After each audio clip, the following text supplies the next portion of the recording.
Miscarriage. Introduction. Does vaginal bleeding during pregnancy always end in miscarriage? Select yes or no. Correct. Many women who have vaginal bleeding go on to have healthy deliveries.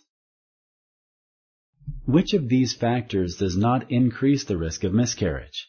Choose one of the following options. 1. Uncontrolled diabetes. 2. Cervical problems. 3. Exercise.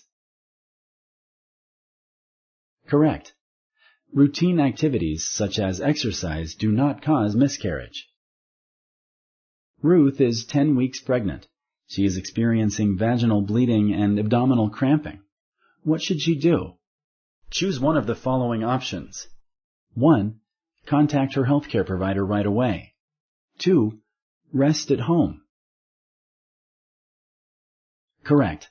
To be safe, Ruth should contact her healthcare provider right away. If a miscarriage has happened, which choices are available? Choose one of the following options. 1. Expectant management. 2. Medication treatment. 3. Surgical treatment. 4. All of the above. Correct. Thank you for using Explain.